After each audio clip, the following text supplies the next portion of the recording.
Yes. Did the diamond work for my kids? No. Diamond didn't work for my kids. Just didn't. They spent more time drawing and figuring out how much space between this and that one. What do I do? No. The roller coaster, and then cut it, and then roller coaster, and then cut it if we gotta cut it. I don't care, cut it again. Cut it again. One time I did a big piece of butcher paper. I did a gigantic roller coaster, and then we literally cut it. And then we cut it, and we cut it. My roller coaster ended up being like this big. They're like, Miss Gash, this is what writers do. The first time I write, guys, when you're modeling your writing, mess up, go back and go, oh, arrow, hold on. Do that. Because they have to know, because one year, I didn't realize this first couple years I taught writing, and then like the third year, I think it was, one of my kids said, Miss Gash, I just can't write like you. And I said, what do you mean? Well, I mean, I'm good. I can't write. I didn't say that. But, and then he said, I just mess up every time, and sometimes I skip an idea. That's good. But you know what I was doing? I was copying a paper. Here, look, here's a good paper. Miss Gash is going to write a paper. You're guilty. You know you are. Don't sit out there judging me. Yeah, I know you copy papers out of Empire writing books like I did. But you have to do it if you don't know how to write. You're like, okay, I'm going to write this paper. Really good. Next, I think we should write something about how I feel. Yeah, we did that. If you mess up, then it shows them that they can mess up. And they will, and they'll write that first draft, and then they'll fix it and write a final. Okay. Any other questions? I don't know where that came from. Was that a question, or did I just go off? Something went off. Clicker. Pocket. Can I throw it? I don't know what you did with it. Oh. Okay. We didn't have these as teachers. Maybe you have this in your classroom. Okay, so on your rubric, I wanted to tell you, how is this type of planning going to address where it's on the rubric? My deal with the rubric is, I have one of these blank, where I taught my kids, we took this, and we put it, I had these bullets on a blank one, and then we write it in our own kid terms. And we glued that sucker in our writing spiral. Okay? They had it. They knew what it meant. Then after we did it like that, I retyped it up in kid terms, and that became what I stapled to the paper. Okay. What this is going to do for your narrative, it's going to help them have a logical order of events. It's on the rubric. It asks them to do it. We need to do it on our papers. It's going to make sure they're focused on one event and not multiple. We're going to take away that bed-to-bed approach. It's going to help you with difficult to follow storylines. Okay?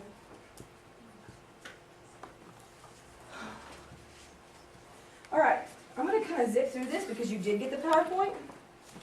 What I've done is I took the scoring guide and I took all the 8s and I took the little paragraph and it's a 4, I'm sorry, all the 4s. Took all the 4s and I put them, but these are on the 8 end of things. So when I say a 4, I'm talking on the 0 to 4 range. That gets complicated, right? But these are the top end papers. And I wanted to know what made them good. Okay, so I wanted to know what made these papers great, and I wanted to know if they even, I was trying to make connections between the rubric and the paragraphs that TEA gave us, because this is really the only idea. This is like taking a snapshot of what the heck are you thinking when you score it this way. That's what this is giving us. So it's carefully focused on the most significant aspects of the game.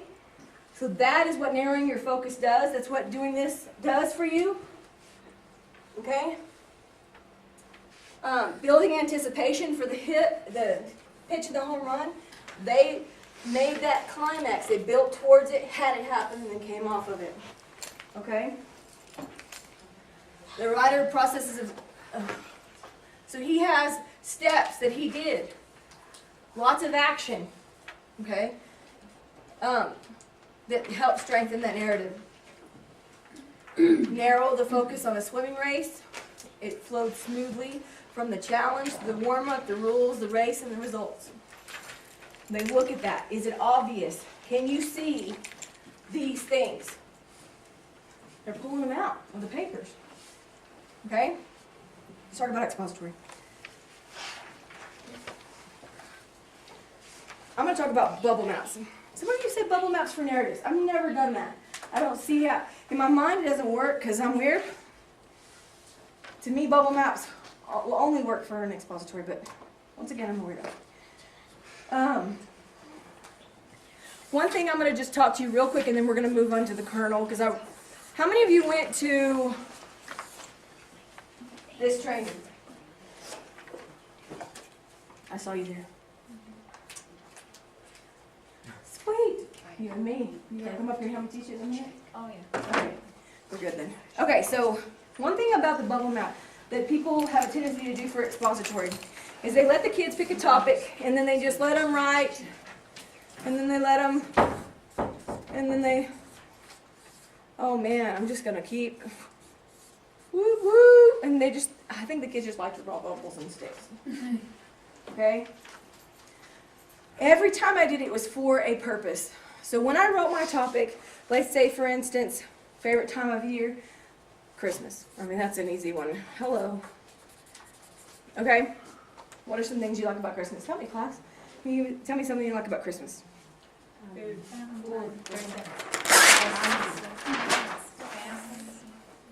Vacation. The Christmas tree. 2 weeks ago. Decoration. You like food. Okay, everybody stop. No more ideas. Everyone tell me what food you like about Christmas. Come on, popcorn out. Tell me what you like about food. Turkey. Turkey. Ham. Ham. Potatoes. Turkey. Y'all are some. No cookies? Christmas cookies. Heck, stop. You gotta have some of the sweet stuff. This is. Martinelli's. She just wants to test my spelling skills, doesn't she? Ham. Tamales. We got some. Oh my gosh. I think I'm spelling it right. We have There's piano so much for great. Okay. every year. You focus them. Don't just give them a cool little bubble map and say, and go. I did that. You know what I got? It was horrible. It wasn't word. I was like, what is that? You know? It's just bad. So if I stop them and focus them, okay, food, anybody else? Okay, who says presents? What do you like about presents? They always want a list. I got an Xbox and I got an iPad and I got, I don't want to know what you got. I want to know what you liked about it. So what did you like? Anticipation. Oh man, anticipation. You are such a writing teacher. Your kids will not say anticipation. Is it okay? But I got my little GT over there. Just giving out big words like anticipation. Well, I was gonna say like excitement, the surprise. Okay, so we have nothing else. Yeah. That one fell dead, present's gone. But Miss Cash, I got all these presents. I don't care what you got. Did I ask you what you got for Christmas? No. So what do you like about Christmas? I like presents. Duh. What do you like about it? If you can't come up with nothing else, that sucker's gone. You don't get to be there. I don't have to mark it out. I wouldn't mark it out right now. I'd keep going, and as they come back, but I got an idea for presents, but I got an idea, and they'll do that. They'll come back for you as they keep going, and I tell them to envision your Christmas day, the whole holiday. Oh, man, we're not in school. No school. Well, hallelujah. That's my favorite part. Right? Well, what's good about school? I get to play, sleep in. Man, this is where the stuff cart's coming, right? Xbox. Yeah, I get to play Xbox. Well, let's put that over here. Xbox. Outside, because we live in Odessa, and it's not cold. Right? Except for tomorrow. Be ready. 7 minutes? No kernel writing. Unless the other people just come in and we do kernel writing for everybody, and you guys are willing to stay a little bit longer. I think that's what we should do. Okay.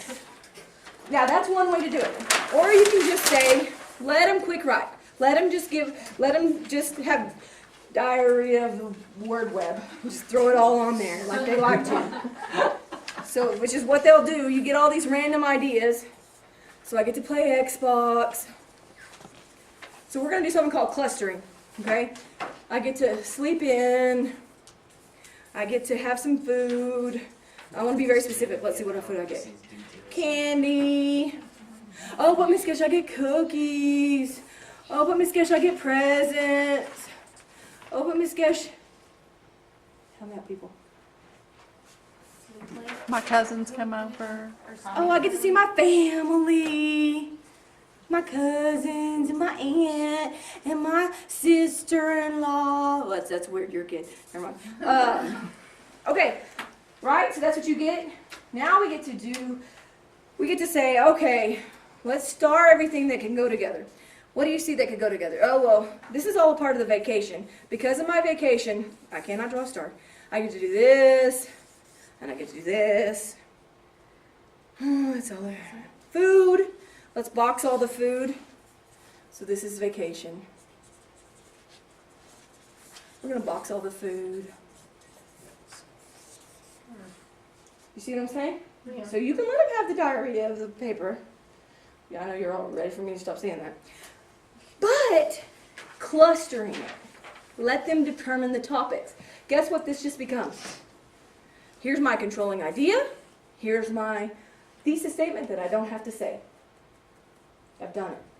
So if I just make sure that I'm writing about my vacation, and these are my supporting details, and I write about food, and these are the two things I'm going to talk about food, I have my expository paper.